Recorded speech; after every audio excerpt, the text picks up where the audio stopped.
Good evening, everyone. Shane Jenkins here again. Good to be back in studio for another episode of Chestnut Checkers. An eventful last few weeks I've had, obviously, with the burial of one of my J6 brothers, Bart Shively, and then um, taking my mom's ashes up on the mountaintop this last week with my two sons. That was just something that was unfinished business that I've had in my life, and a promise that I made to my mother. And so that was a emotionally challenging event. But man, I tell you, we rode the gondola up the mountain, and there's a smaller peak, and then there's a larger peak. And the gondola rides up to the top of the smaller peak. In between that, there's kind of a dip, and it's called the saddle of the mountain. And we hiked down the saddle, and then about 30 minutes up to the main, not to the top of the main peak, but kind of on the side of the main peak. And I remember I just stood up there, and I turned around because we only had a certain amount of time because they cut the gondola off after a while. So if we didn't make it back in time, we would have got left behind. And so I remember I turned around because we were kind of getting pressed for time, and I looked down, and there was just this big, beautiful field of purple flowers. And if you look down at the ground, there was these little red Indian paintbrushes, and just such a surreal, like on one side of the mountain, you could see Alamogordo's White Sands and White Sands Missile Range. You could see the Trinity site where you couldn't see it, but it was out there. I didn't know where it was, but the Trinity site where they detonated the first nuclear warhead. And then on the other side of the mountain, you could see Ruidoso, New Mexico, and that poor city and all that they've experienced with the flooding and all that. But it was just, I just knew that was the place. And so my sons and I got to sprinkle my mom's ashes up there, and it was an emotional, tearful event. But my sons were like, "Dad, thank you so much for bringing us up here." And it was just a surreal, but spiritual, and just a really good moment. So, I mean, I wish I could have took you guys with me. I do have some video footage. Maybe we'll put together a montage video of what we had up on the mountain. But then I got to go into Ruidoso, and we were still praying for the people in Kerrville, of all those who lost loved ones and children. And 3 people lost their lives in the flooding in Ruidoso, and it was more like a mudslide than it was anything up there. And it was insane to see the cars in the trees, and to see Ruidoso Downs flooded and just covered in mud, just like a layer of just silt and mud and trees. And it just like a tidal wave went through there is what it looked like. And it was just sad to see the richest quarter horse futurity in the nation just destroyed. And it's probably going to take at least a year, maybe 2, to put it back together. So but yeah, that was a great experience. It's good to be back here in the studio. Good to be in here with Maurice, my producer. We have a special guest. Some other things happened this week. I was in Fort Worth, and I ran into a lady who I admire very much on Twitter, and she and I interact quite a bit on Twitter and on TikTok, and I'm a bit of a fanboy of hers. I first saw her viral video clip that I guess President Trump maybe truthed it out or retweeted it, but I was listening to what she was saying, and I looked down in the corner, and it said Fort Worth City Council. And I was like, what?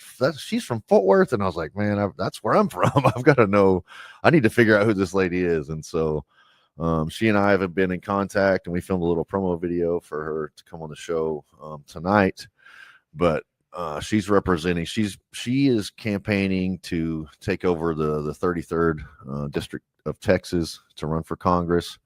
To represent all the people of Dallas, Fort Worth, Grand Prairie, and there's some other cities in there too. But just a firecracker of a woman, and I'm excited to have her with us. We're going to bring her up in a little bit, but first we're going to get to some news. There's been so much going on this week in America, and so I think we're going to bring up the Tulsi Gabbard clip. We don't have to play the whole thing, but just kind of get the gist of what's going on with it. Today we've released a declassified oversight majority staff report that was produced in September of 2020. The stunning revelations that we are releasing today should be of concern to every American. This is not about Democrats or Republicans. This has to do with the integrity of our democratic republic and American voters having faith that the votes cast will count. There is irrefutable evidence that detail how President Obama and his national security team directed the creation of an intelligence community assessment that they knew was false. They knew it would promote this contrived narrative that Russia interfered in the 2016 election to help President Trump win, selling it to the American people as though it were true. It wasn't. The report that we released today shows in great detail how they carried this out. They manufactured findings from shoddy sources. They suppressed evidence and credible intelligence that disproved their false claims. They disobeyed traditional tradecraft intelligence community standards and withheld the truth from the American people. In doing so, they conspired to subvert the will of the American people who elected Donald Trump in that election in November of 2016. They worked with their partners in the media to promote this lie, ultimately to undermine the legitimacy of President Trump and launching what would be a years-long coup against him and his administration. We're here today because the American people deserve the truth, they deserve accountability, and they deserve justice. Yeah, so that's a lot, but I mean, I have known personally that the Russia collusion hoax was. Sorry about that. That's my roommate. It's fine. So and they go on to talk about what really happened December 8th. The Obama White House received a report from the 17 intelligence agencies saying that there was no collusion, there was nothing questionable about Trump winning the election. And then the Obama White House called an emergency meeting, and they called the heads of all those intelligence agencies, and they formulated this plan, which turned out to be the Russia collusion hoax. With the Clinton Foundation hired Christopher Steele to create the Steele dossier, which then the FBI used to get FISA warrants to spy on the Trump campaign. And then the Trump White House. So you had the intelligence agencies spying on a sitting president. If you can just imagine that, at the behest of a former president at that point. Later on at that point would be Barack Obama. And so I hope that this goes somewhere. I'm a little bit jaded because how many people have been arrested since Trump took office, and it's right around zero. I think maybe there's a few here or there that got in trouble, but this really has treason written all over it, for whether it's Comey, Clapper, Brennan, Loretta Lynch, Susan Rice, I want to say Hillary Clinton, Obama, they're all involved in it. And I believe there should be arrests, but it takes about, I want to say 60 to 180 days from the time that these things are handed over to the DOJ for them to take action on it. So we'll know probably before Christmas or around New Year's if somebody's going to get arrested. And I certainly hope they do, because Clapper's already, I heard today, Clapper lawyered up already because he's in fear that he's going to be arrested, as he should be. If you try to overthrow, you undermine the presidency or commit a insurrection by knocking the truly elected president of the people by a bogus narrative and this bogus documentation that you people use, you should be in fear for being arrested. I did far less than that, and it didn't take him but 2 months to arrest me. So your butt should be ready to go to jail. Hopefully they put you in the DC jail and deny you all your rights like they did me. I really don't wish that on you. I hope they treat you with dignity and respect like you deserve, because you shouldn't be mistreated when you're in jail. But anyways, it's exciting times in America, and I'm looking forward. Yeah, I have another option for treason, but I really don't want to, take it that serious. If it gets serious and they talk about taking those people's lives, then so be it. I would not be mad at it, as they say.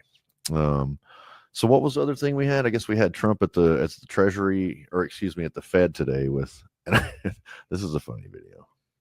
We hear the president. Let's tune in. With the chairman, as you know. Chairman, come on over. And we're just taking a look at what's happening. It's a tough construction job. They're building basements where they didn't exist, or expanding them, and a lot of very expensive work. There's no question about it. And Tim has been with me for a long time, and you're in charge of the committee. Indeed. One of the reasons I wanted to see it was the overruns of the expenses, wanted to figure out why.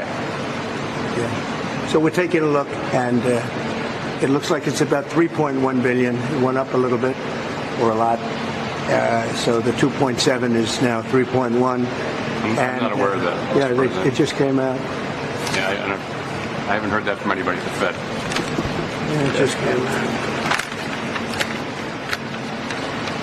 Our notes had it about 3.1 as well. 3.1. 3.2. This came from us. Yes. I don't know who does that. You're including the Martin renovation. You just added our entire capital. Yeah, you just added in a third building. Is what that is. That's a third building. Well, including no, the but Martin building. it's a building that's being built. No, it was built 5 years ago. We finished Martin 5 years ago. It's part of the overall work. But it's So, not new. So we're going to take a look. We're going to see what's happening, and it's got a long way. Do you expect any more additional cost overruns? Don't expect them.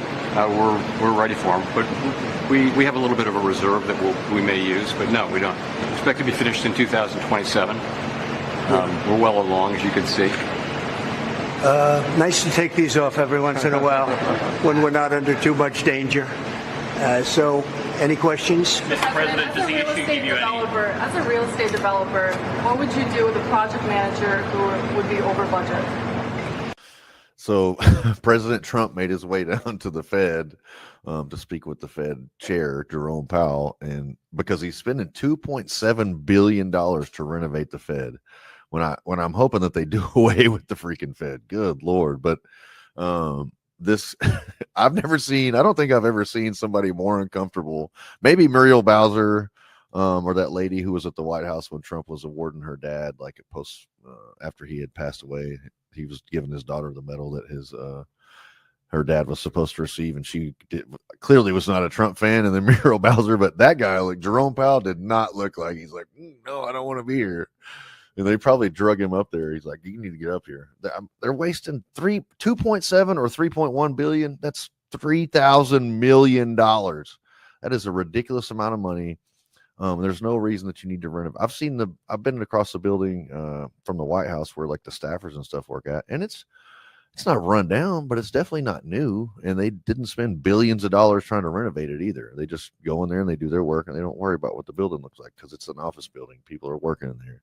It's not a museum. It's not a hotel. It's not anything that needs to look fancy.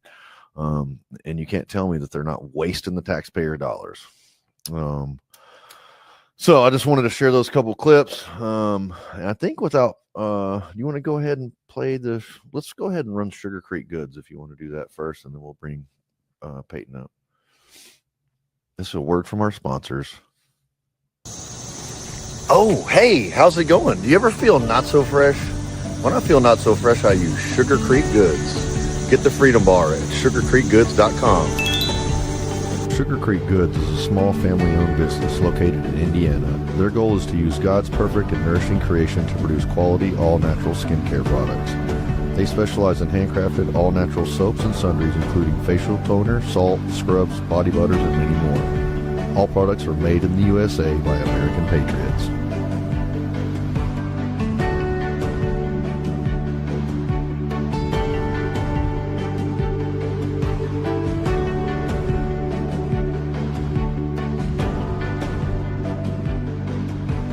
Sugar Creek Goods, crafted for the bold, the free, the American spirit. Without further ado, we're going to bring up Payton K. Jackson. Hello? You got to unmute her. No, that was my fault. Okay. Hi, guys. How are you? I am doing great, and thank you for having me. It's an honor to be here. No, absolutely. It's wonderful. Well, we appreciate you coming, to hang out with us. So it's a blessing. It is a blessing. Texas, all the way, Fort Worth. No, not Fort Worth. Dallas. Texas. Okay. You guys have me. Fort Worth. Not really. The city. The people got me in Fort Worth, but not the city. I'm not. I love the city. The people within the city. The politicians. Let's say politicians. No. I don't like. Everybody knows I don't like the politicians, but who put the politicians there, and who are keeping the politicians there? We just got to bring those people over to our side. We convert them. It's one conversation at a time. I know it's hard, and I know it's difficult. Yeah, I know it's challenging. It's frustrating. It makes you feel like beating your head against the wall. Probably. God, it's like literally banging my head against the wall. Yeah, it does. Well, and you would think, being where where the West begins, Fort Worth, Texas, you would think that it would be conservative, Cowboys, Christian. It's kind of like you would think that kind of goes hand in hand. Second Go to a Amendment. city council meeting. You'll Oh, see. And I didn't, because I thought that too. Because I'm fairly new to Fort Worth. I mm, thought Fort Worth was Dallas's conservative city. yeah. It is not. Fort Mm, Worth is very liberal now. It's being ran by liberals. If you go to any city council meeting, you will see how liberal Fort Worth is becoming. So I'm fingers crossed for the local GOPs to get it right. But as of right now, it's very disappointing. Well, speaking of city council, do you care if we play your viral clip? Go ahead. No. Everybody has seen it. I enjoy it. I watch it. I watch it. Oh, thank you. Why would I want to belong to and endorse a godless party? Because there is no such thing, and I mean no such thing as a trans child. We have confused children and sick, enabling adults. Next speaker is Payton Jackson, who will be followed by Carolina Rodriguez. Good afternoon, Council. When I first announced my run for Congress, I had this random white woman, liberal, walk up to me and ask, well, what about you isn't Democrat? To which I responded, well, besides my skin color, what about me is Democrat? And it was at that very moment that she realized that God gave her enough common sense to ask me about my values. Now, don't get me wrong, I was raised to vote Democrat down the ballot, so when I first started, I would say things like, I'm a Republican, but I'm not a conservative. But now I know all too well I am a full-fledged, hardcore conservative, and I'm proud of it. I mean, my favorite saying is I was born black, not Democrat. But in all seriousness, whenever I began to think for myself politically, the choice was easy. I mean, why would I want to belong to a party whose mission is to infringe on the Second Amendment, as if a criminal would ever participate in something like a mandatory buyback? Why would I want to belong to and endorse a godless party? Because there is no such thing, and I mean no such thing as a trans child. We have confused children and sick, enabling adults. Why would I want to belong to a party that takes pride in shedding innocent blood? Number one, as if that's not what God hates. Number two, as if there's not a black market for baby organs. And number three, as if abortion clinics didn't start in the hood. Because if you think Trump is bad, you should research exactly who Margaret Sanger was. But speaking of the black community, why would I want to belong to a party who's responsible for the foundation of the Triple K? But it's not just that. Supposedly in the 1900s, the party switched, right? But what never changed, what I noticed never changed.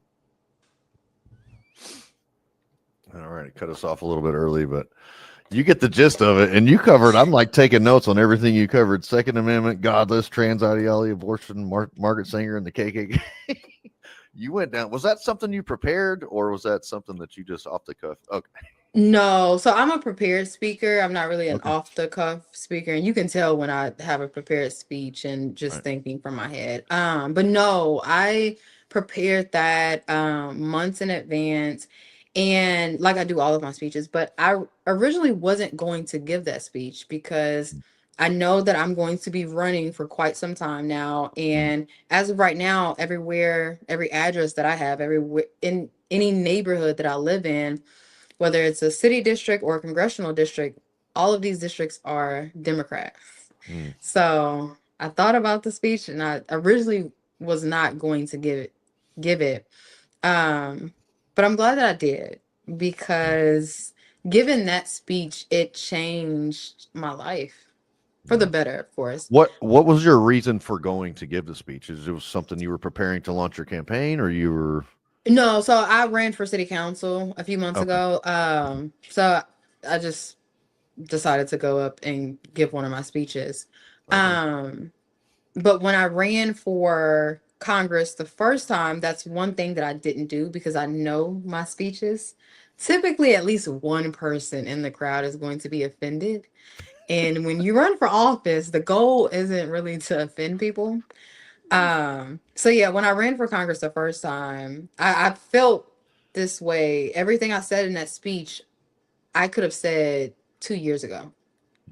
but I wasn't speaking actively because I was running for Congress, and I was like, Payton, you know how you speak. Maybe you shouldn't give speeches while running. And that was probably one of the stupidest decisions I could have ever made. Well, I think, and it reminds me of like, not to get into Donald Trump, but he can be very abrasive, right? But I think after the years of Obama is like a beautiful, like, public speaker. Like he'll make you think that, hot is Is cold he? and cold is hot. I mean, I think he's a very eloquent. I think he's very charismatic, and he has a great delivery on it. Like, as far as if I was like critiquing his public speaking skills, I don't agree with anything that he says. However, he will paint this picture and have you believing that it's real, but the whole time it's a complete lie. Donald Trump's kind of like the other way. He's going to be like throwing rocks at you, but it's going to be the truth, and it's going to hurt. But I appreciate that. I think after so many years of that, people were like, I'm tired of the BS. I'm tired of hearing lies. Shoot it to me straight, even if I don't like it. And if it hurts, I need to hear it. Because if I was a friend like that, would you rather your friend be like, oh, girl, you're doing fine, and you're really a hot mess? Or if I'm like, hey, you're screwing up, you need to get your crap together. You know what I mean? I would rather it's going to be difficult to take, but I'd rather hear the truth. Same. But they have to be ready for the truth. I think that is, the major difference is how you deliver it. Because some people just aren't ready for the truth. But that's what really kind of turned me on to Trump. He once said, we don't have time to be politically correct. Right. And it wasn't until after that I really started to pay attention to what he was saying without emotion. And I think that's the major problem in politics today. We lead with emotion. We see his tweets, we see his posts, and we may not like them, and they may not be politically correct, right, but are they the truth? I think that's what we need to pay attention to most. And I can't say the majority of Americans don't, because he's in office now. He's our president. But it's a lot of Americans that lead with emotion in politics, and that's a major problem. We have to stop doing that. No, for sure. I think we have been a kind of a wussified, like, society. Like, I hate to say wonder that, why. but I mean, God, when you have people believing that a boy can be a girl and a girl can be a boy, or that they don't understand that the Democrat Party was the party of the KKK and slavery.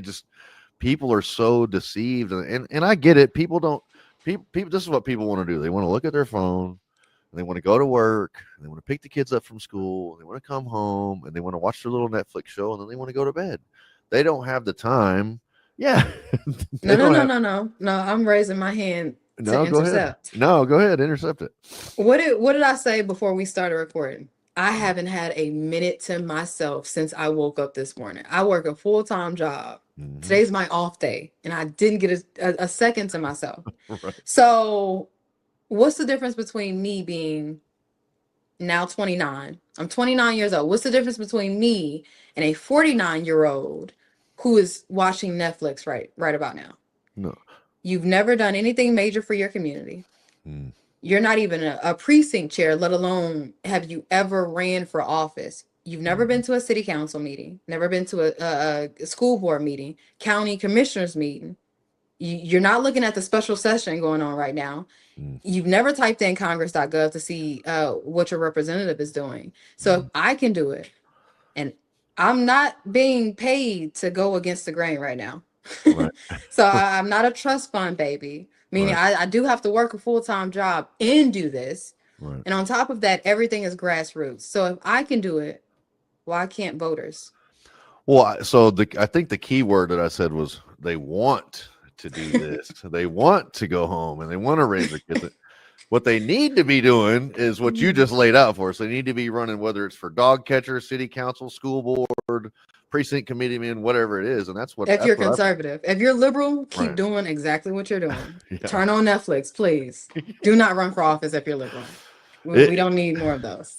And if you're not somebody that can do that, like you said, like if you are somebody who works 80 hours a week and has very little, whatever it is, very little time, your gifting or your area or your field of engagement may not be in running for office. It might be you might make so much money you might need to donate some to the Payton K. Jackson campaign or whatever, find people, or you might want to knock doors when it comes time for campaign season or what. There's ways to serve, and what you're really talking about is a service mentality. I'm talking about somebody who's just the average American who just wants to not worry about the news.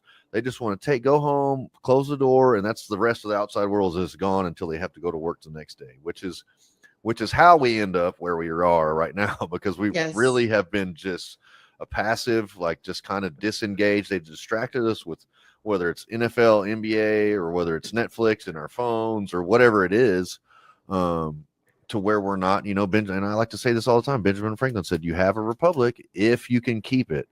And if you can keep it is like an action, like you have got to actively be engaged, participate. This is a participatory republic that we have. You've got to be involved in it. You can't just sit back on your laurels. And I'm guilty. I didn't get engaged into this until 2020. That was the first election I ever voted in. The first time I ever became involved in politics. I was too busy running around breaking the law and being an idiot. I gave my life to Christ in 2016, was released from prison in 2018. And then really in 2016, when I gave my life to Christ, I was watching the news, and they used to watch like CNN in the day room in prison. But I used to watch it, and they were like talking about it was like the Charlottesville hoax, like there's wonderful people on both sides, but they've left out the part where he says, except for the white supremacists and neo-Nazis, I condemn them completely.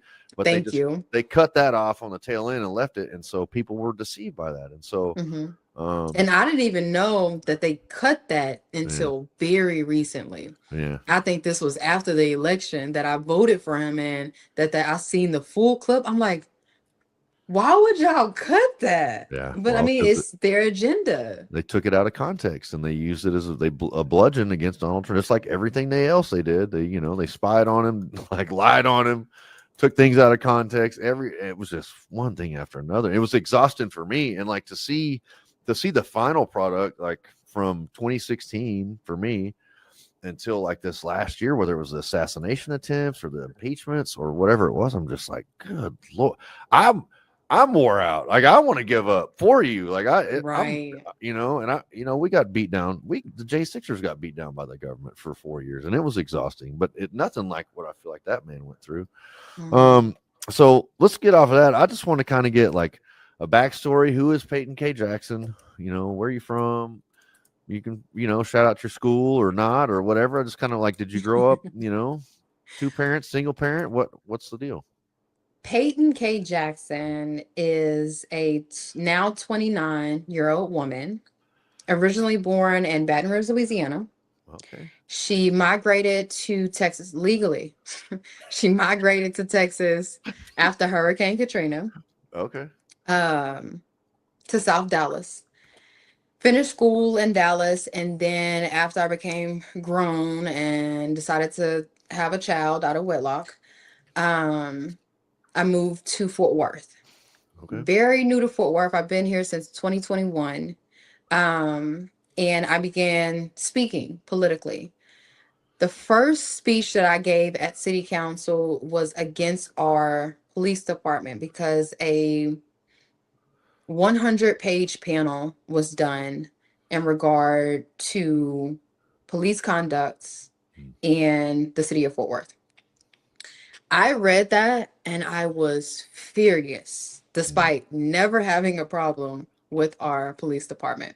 Right. And now I share complete opposite views, not just with our police department here locally in Fort Worth, but a lot of my political views have changed because when I got involved, when I finally typed in congress.gov to see not only who my representative was, but how he voted, I was like, wait, I'm a conservative. And I embraced it silently. And then I became more vocal. And then I decided to give a speech on all of the hypocrisies from the left, the Democrat side. And well, lo and behold, that speech went viral. And if you ask me, it's still viral. I ran for city council. And unfortunately for the city of Fort Worth, I think it's something in the tap water.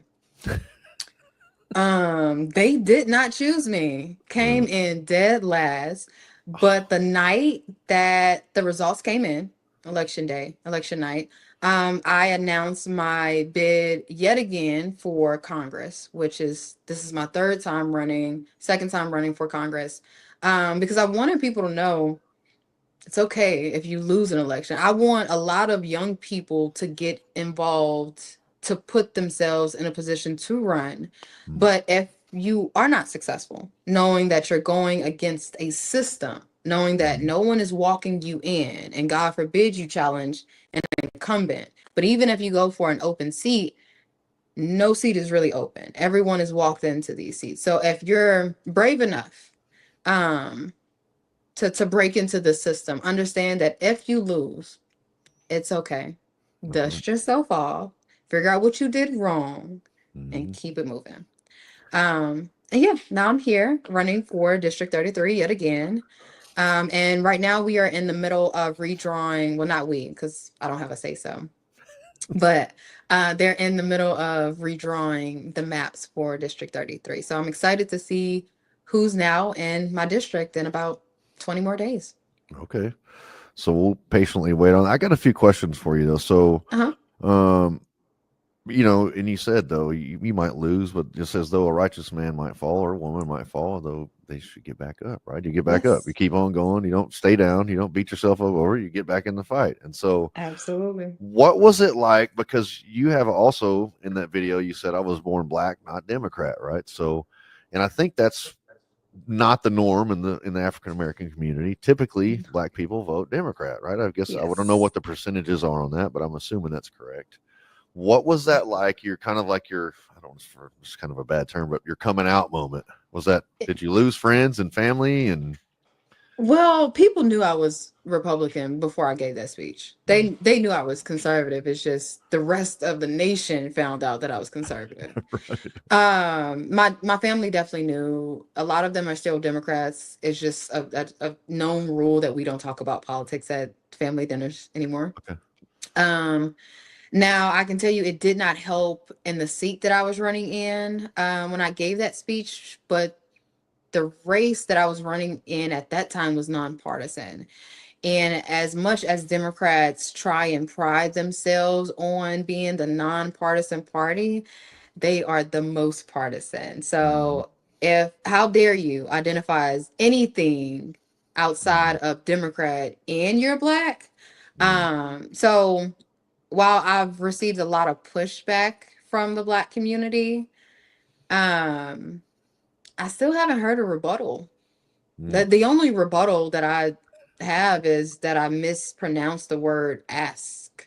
I said ax because I'm country. So I'm country. So yeah, that's the only rebuttal that I have. But it's brainwashing that's going on in the black community. But like I said before, I cannot blame the politician. Yes, they are idiots, but who is keeping them there? You can't say your vote is your voice and then allow an organization, the same special interest organization that's being bought and sold, to tell you who to vote for.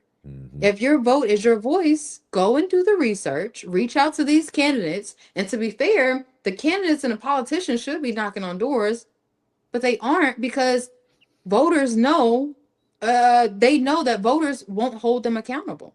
The man that I'm challenging, he's been in office for 12 years. I've lived in this district all of my life. I've never, not once, seen him in any neighborhood that I've lived in. And that's Mark Vesey, right? Mark Vesey. On X, they call him Mark Greasy right now, but yeah, Mark Vesey. You should have seen it the other day. It was hilarious. Mark Greasy. I like that. That's funny. Me too. But yeah, it should be required for incumbents to knock on doors, but they don't. And the voters, that when I tell you the totem pole, the bar, when it comes to Black Americans and in politics, Black Americans in voting, the bar is not low, it's in hell. As long as you identify as a Black Democrat or any Democrat, you will never be held accountable. But bonus points if you're Black. we sell out our votes for photo ops, and sometimes we don't even get a picture. Yeah. I yeah. There needs to be, and I've been, in the hood in Fort Worth, and it is not a pretty place to be. And you would think that No. people, the murder rate's high, drugs are rampant in Fort Worth, and Gangs. they They need to. just ran through Sandy Hook apartments. I don't know if you know anything about that area, but I don't know where that is exactly. What part of Fort Worth is that? the bad part. The south, Uh, the south side. no, it's more on the east side, but Okay. southeast east side. It's definitely in District 33, but it's called Sandy Hook Apartments. Not even a year ago, someone died over there by Mm, senseless gun violence. And instead of Democrats speaking on what needs to be done in that area, they blame the need for gun control. But they yeah. ignore the fact that a lot of these guns that are being used in gun violence in the city of Fort Worth and in Dallas, they're illegal. So how Mm, is that the NRA's fault? it's not. These this is an illegal gun. I think this is more of a social issue with the, single parents raising babies, and dad's typically gone. I mean, I Mhm. grew up in a single parent home, so I know Me too. they need dad. They need dad at home, and the kids are Yeah. out there running wild, running the streets. And I was one of those kids. Ended up in jail by the age of 15, 16. Did 3 years in juvenile prison. So, But the two uh, issues I'm speaking of for Sandy Hook, these were old people. oh Like wow. I don't want to say old. They were older, like 30s, 40s.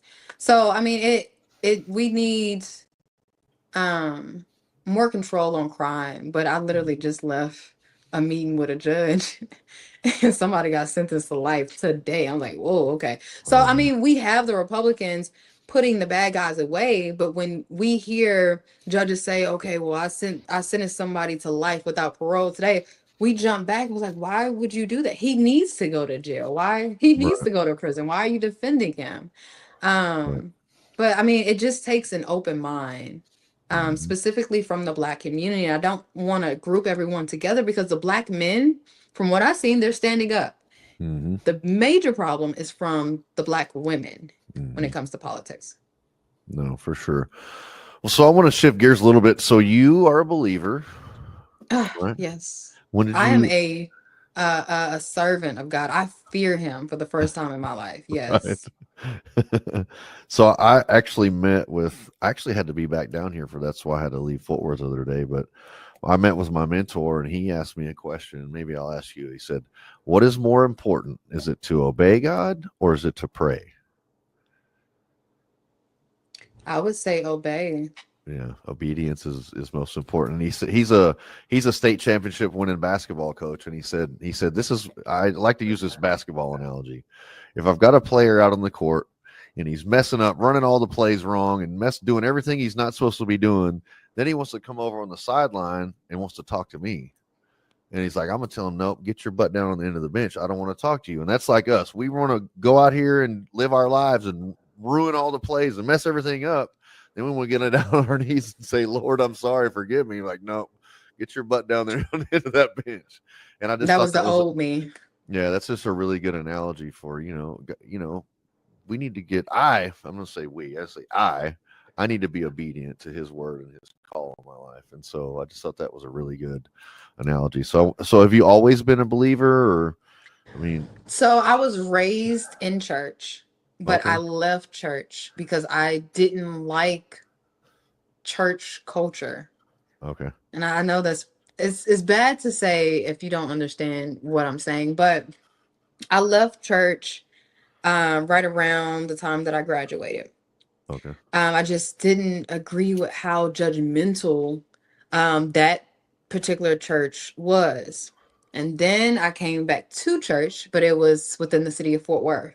okay. And if you live in the city of Fort Worth and you attend, especially a Black church, you understand, if you're independently thinking, you understand how corrupt the Black churches are in the city of Fort Worth. There's major corruption within the Black church in Fort Worth. That's why I don't agree with what the IRS just did with allowing churches to now endorse candidates.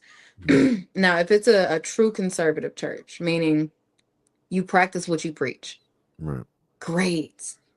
But Yeah. that's not the reality of the average Black church. Right. They completely go against the word of God.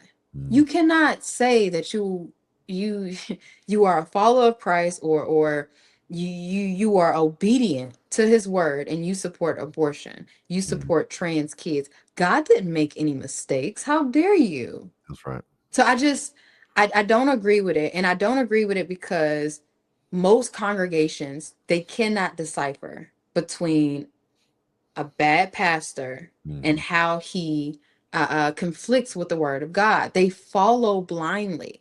Right. And it's very dangerous for the Black community in regards to what the IRS did. But not to go on my tangent, I ended up leaving the church, was reintroduced in Fort Worth, realized the corruption. I left, but I actually went to church last night. And I found a new church, hopefully. And I'm looking to be rebaptized, if that's a word. Okay. Yeah, so I'm excited. I read my Bible last year. Now I am actually studying it. Okay. And thanks to you, I just finished up the book of James. And when I tell you, it's like a complete 180. I'm scared to even do certain things. Because I know the power, or I think I know the power of God. And when I tell you that's the only thing I'm scared of, Right. is the good Lord. I don't Well, want to disappoint him.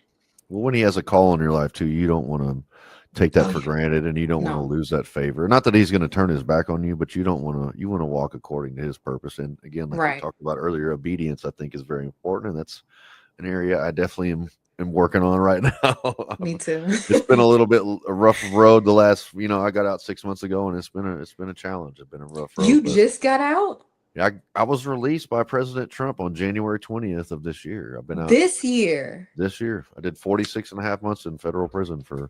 Oh, gosh. Yeah, so I've only been out like, I guess the other day, the 20th, the 21st was actually 6 months. So what is the difference? That's what you were telling me. Yeah, Okay. yeah. So Wow. yeah, so I'm fresh out. I can't tell. 6 months strong. I love Yeah, that for yeah. you. Well, thank you. So you kind of, so what? I guess you realized that you needed to get involved in politics, but what was that? What was the what was instrumental in that? What made you say I've got to do something about this? I almost gave up. Mm. I almost gave up on government. So when I realized the flaws in the Democrat Party after being raised to vote Democrat down the ballot, I sat back and I remember I was laying down. It was like noon. I was on in bed scrolling on TikTok, and I started to realize the flaws within the Democrat Party. And I sat back and I said, why would I waste my time, go out of my way to stand in line or go to a polling place to vote for a Democrat when I know they're just as bad as Republicans? So I'm like, why would I do that? And then it was at that moment, it was like a day or two later, I was like, you know what? I'm gonna run for office. No background. My background is in accounting. I have a bachelor's in accounting. I have the personality of an accountant. I am a very easily overstimulated introvert. I don't like crowds. I don't like shaking hands. Oh no. I don't even like people, but I do love people because, the good Lord told me to. But Right. This is not really my industry. Not walked in. I'm not a trust fund baby. I don't have disposable income. And I decided at the age of, I think I was 26-ish, I was like, you know what? I'm gonna run for Congress. It was so crazy. And I learned a lot of lessons, but originally I started out as a Republican. I realized a little too late that it costs $3,000 to run for Congress in the state of Texas. Oh no. And I was like, wait, okay, what's another option? So signatures.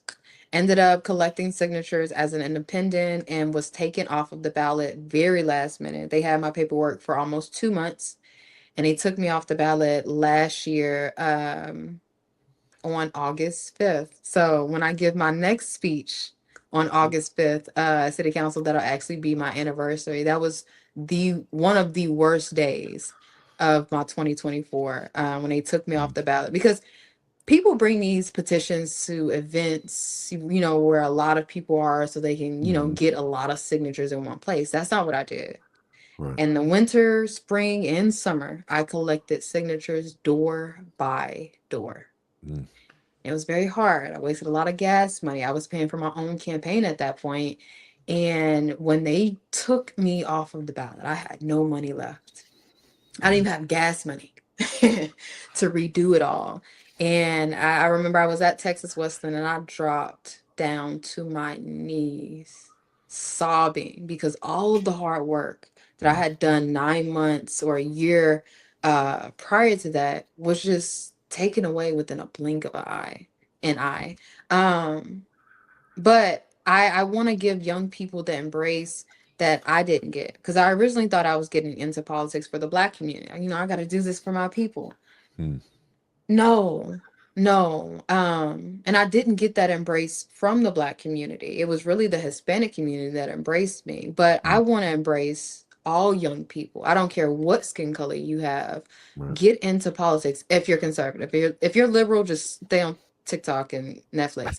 But if you're conservative, especially if you are a follower of Christ, please get into politics. Please. No, for sure, I'm thankful, because I can only imagine you took me back to that moment in 2024 when they just jerked the rug out from underneath you, and I could just see how you'd be like, you know what, man, I spent all this money and all this time and all this effort, and y'all just took me off the ballot. I would have been like, man, you know what, if y'all can have it, I'm out of here. Yeah. But I'm thankful for God giving you that fighting spirit, and getting you back in the fight. And again, we're with Payton K. Jackson. She's running for the Texas 33rd for Congress, and it'll be in 2026 election. We got to get through the primary first, but we're going to get to all that. How can people support you again? You go to, what's the website? You can follow all of my progress and donate to my campaign at notaxingwithjackson.com. That has always been my website and my campaign slogan. I absolutely hate taxes. At first, I was going after property taxes because I'm a real estate investor. But now, being that I'm shooting for a federal level, I'm shooting down all income tax. So if you have a W-2 or a 1099 or any type of income, tax-free is my number one thing. No taxing with Jack. I like that. I like that a lot. So that appeals to me, because and by all means, please click that donate button and donate to Payton. And so I kind of want to get into some policy priorities. What would you say? Obviously, no taxes would be one of your policy priorities, but what are some other things that you're passionate about, as far as if you were to get in there and you could have it your way, what would be your policies that you would change or you would enact? Of course. So, of course, no taxes on income. There's already a bill out for that, HR 25, but I do want to tweak that one. Additionally, I am a Second Amendment support. I don't know if you guys can see it, but it is on my hip right now. I would like to support HR 38, I believe, which would make gun laws stagnant across the United States. I'm also a secure the border type of girl. Trump is doing an amazing job, but he still needs help from Congress. One of the things that I would like to see is all of our resources being protected against illegal immigrants and illegal immigration. For whatever reason, we have it set up to where even if you're not American, you still get American privileges and rights, and sometimes you get better privileges than Americans. That's right. I do not believe in that. So any type of financial assistance, whether that's food stamps, SNAP, TANF cash help, Section 8, you do not qualify for that if you are here illegally. If you're not a citizen, right? You're right. You shouldn't get it. Right. Well, I mean, apparently they have the Second Amendment right, and you don't have to be a citizen. But that's another tangent. I don't have the Second Amendment right, and that's another issue. Once you've already completed your time and you've done every step that you needed to do, go ahead and restore your rights. But housing, when it comes to illegal immigration, areas like South Poly in the city of Fort Worth, I don't know if you know that area, but right off of Rosedale. Polytech, yeah. Yeah. So if you go into South Poly now, I heard that it was once predominantly black. It is not that way anymore. I think I'm the only one in the room, in your room, online even, that can say I knocked on every single door over there, registered or not. I knocked on every single door over there, and the number one issue that I found, 9 times out of 10, they're not here legally. They're here as a resident, and they cannot vote. Oh, wow. And while that may seem okay, it is not, because it's diluting our neighborhoods. And that's one of the reasons why you don't see politicians going over there. That's one of the reasons why the neighborhood is the way that it is. We don't have street lights over there. We don't have speed bumps over there. And those are the two major reasons or two major issues in neighborhoods like that. But they don't get much love from politicians, because why would they go over there knocking on doors when a lot of you can't vote for them? Right. It doesn't make sense. So restricting housing, if you're here illegally, like they did in Tennessee, you shouldn't be able to rent. It should be a felony for landlords to rent our housing resources. I know they own the house, but it should be illegal for them to rent out our neighborhoods to people who broke into the country. Right. I also want to reform our education. I'm very huge on education, but since I'm on a federal level, I do have limitations to what I can and cannot change. Now, right now, they're talking about dismantling the STAR in the state of Texas with a special session. What I would like to do is incentivize a more trades route nationwide, not just in the state of Texas. So I am not against the dismantling of the Department of Education. I actually agree with that. The only thing that I would have done differently is introduce a national standard when it comes to reading and basic math. Those are the two major subjects that these kids cannot get over. I don't understand why adults are arguing about history and diversity, equity, and inclusion.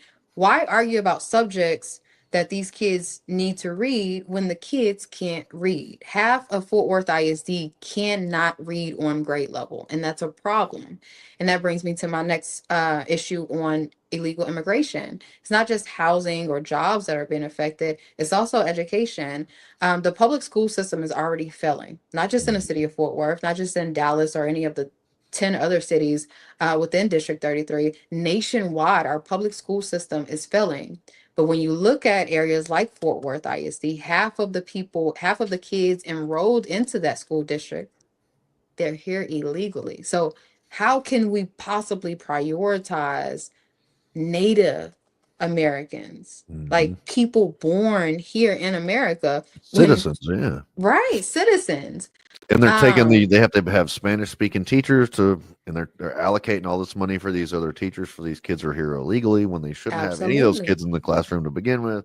Then they could focus more on our kids, and then our kids' grades would go up, and it's just absolutely. Absolutely. So those are my three main things: taxes, really securing our border, and disincentivizing illegal immigration, and of course, education reform and protecting our Second Amendment right, of course. Well, you bring up that about the schools and stuff like that. How is it that illegal immigrants can get driver's licenses? How can they get vehicles? How can they get insured?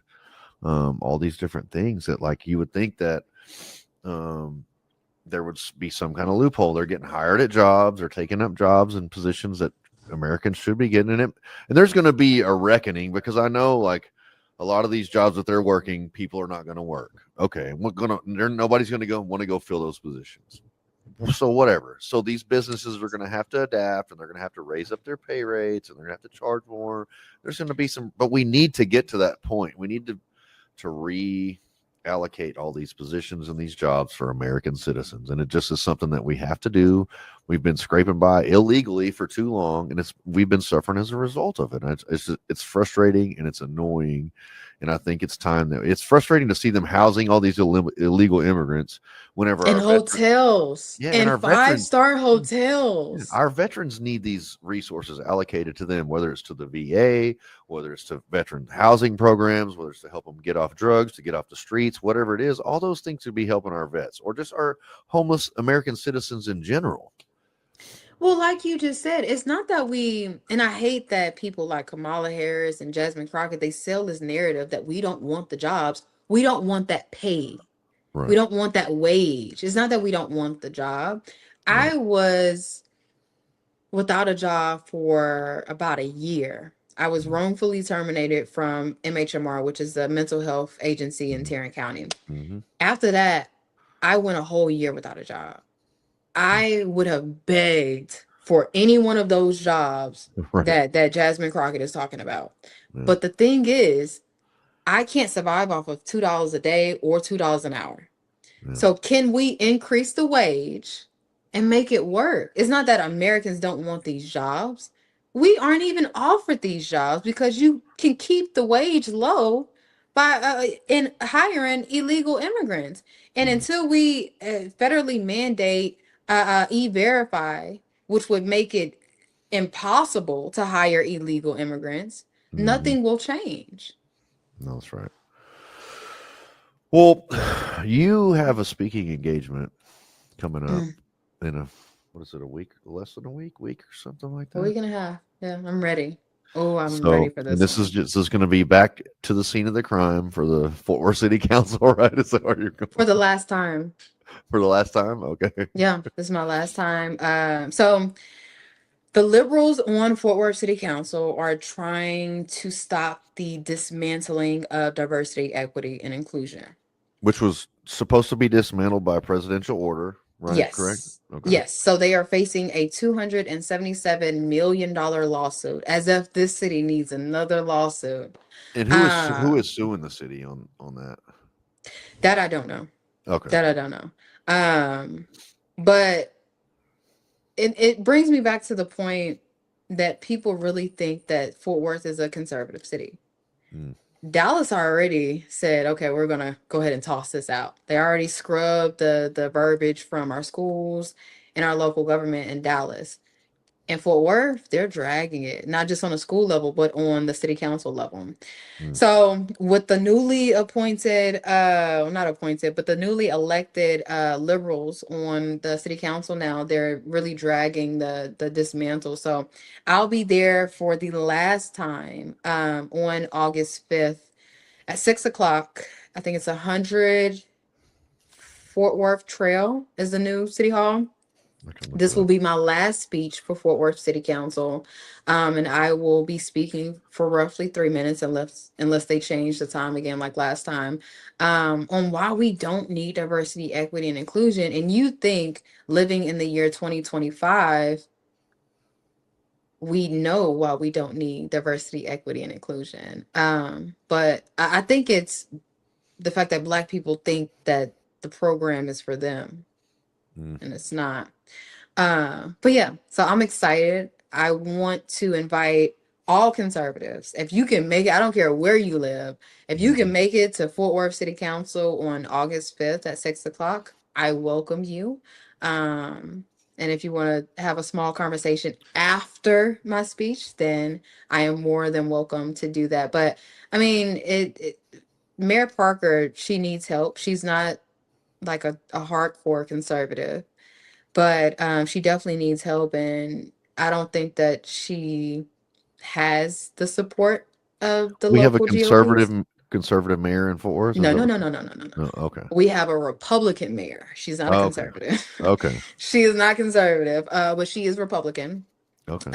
But she is outweighed when it comes to the rest of the council. Like, she doesn't lead the council. She's like the face. She's like the CEO and they're her board, basically. Right. So everything has to go through a vote. And from where I'm standing, they're not going to side with her. I don't know what the outcome looks like for that, but Or she's Yeah, gonna I have to mean, she's gonna have to make a deal with the devil probably to get anything done. She's probably gonna be like, okay, I'm gonna capitulate. You guys are gonna get this, but this is gonna allow us to do this, which is not, I almost said something. I'm not gonna say it though. No comment. which is not No ideal, comment. But right? no, I mean, there's a lot of, to be honest, I'm disappointed Yeah. in the local GOPs, Mm, specifically here in Tarrant County. I think that they're distracted by a mm, few factors. But I mean, our local GOP chairman in Tarrant County was just under fire for like a poll that he did on X. It was like on the news, and everybody was calling for his resignation, including the mayor. I'm like, where is the unity? mm, Because, I mean, but that's pieces of why, or that's the one thing I envy from not envy, but that's the one thing that I see from the Democrat Party, even though they don't really agree with everything that everyone does, but they know when to stick together. They know when to right. bring their foolishness, because that's what it is, their Yep. foolishness together for these elections.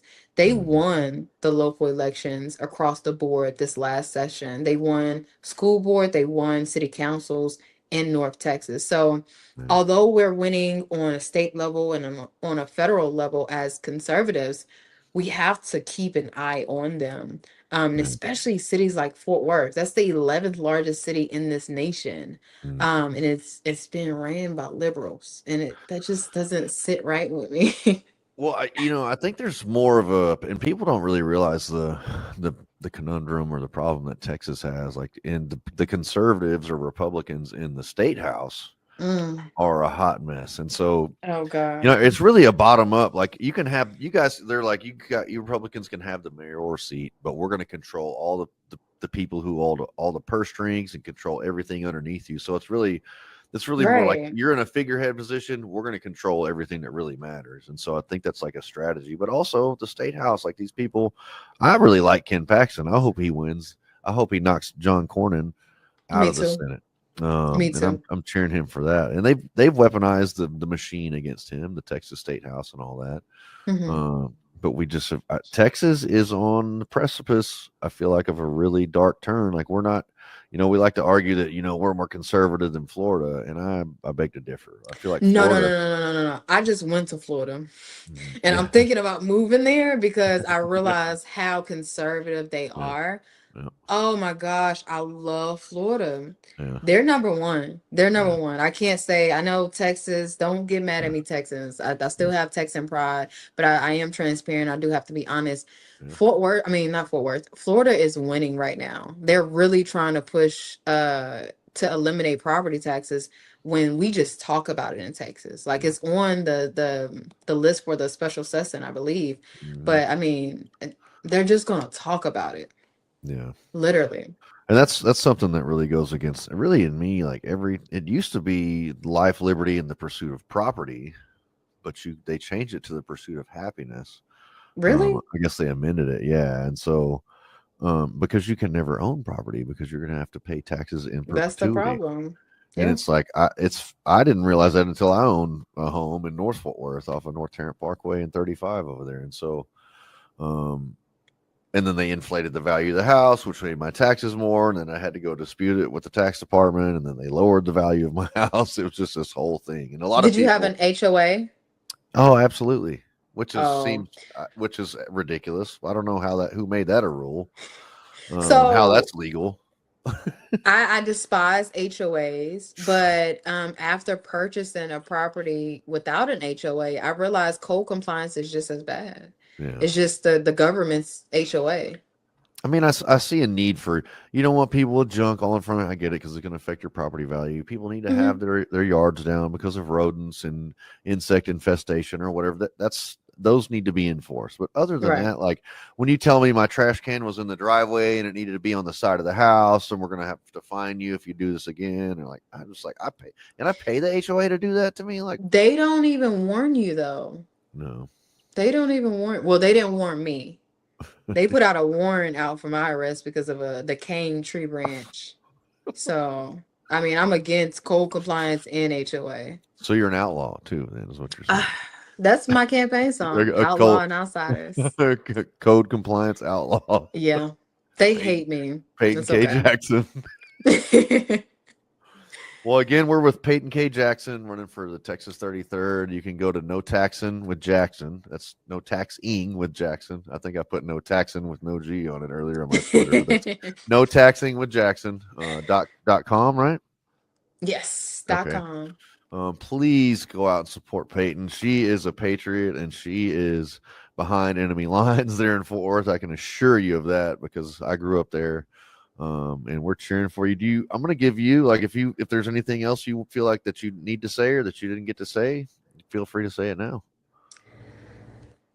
I want to start by saying, if you are under the age of 35, and I know we all have jobs, we all have kids, I beg of you, and I don't beg for anything, but I beg of you, please think about running for office if you're conservative and God-fearing. If not, completely disregard what I just said. But we need more young, conservative, God-fearing people to lead this nation out of the destruction that a whole bunch of old people, no offense, created. There's no term limits in Congress. That's one of the things that I support.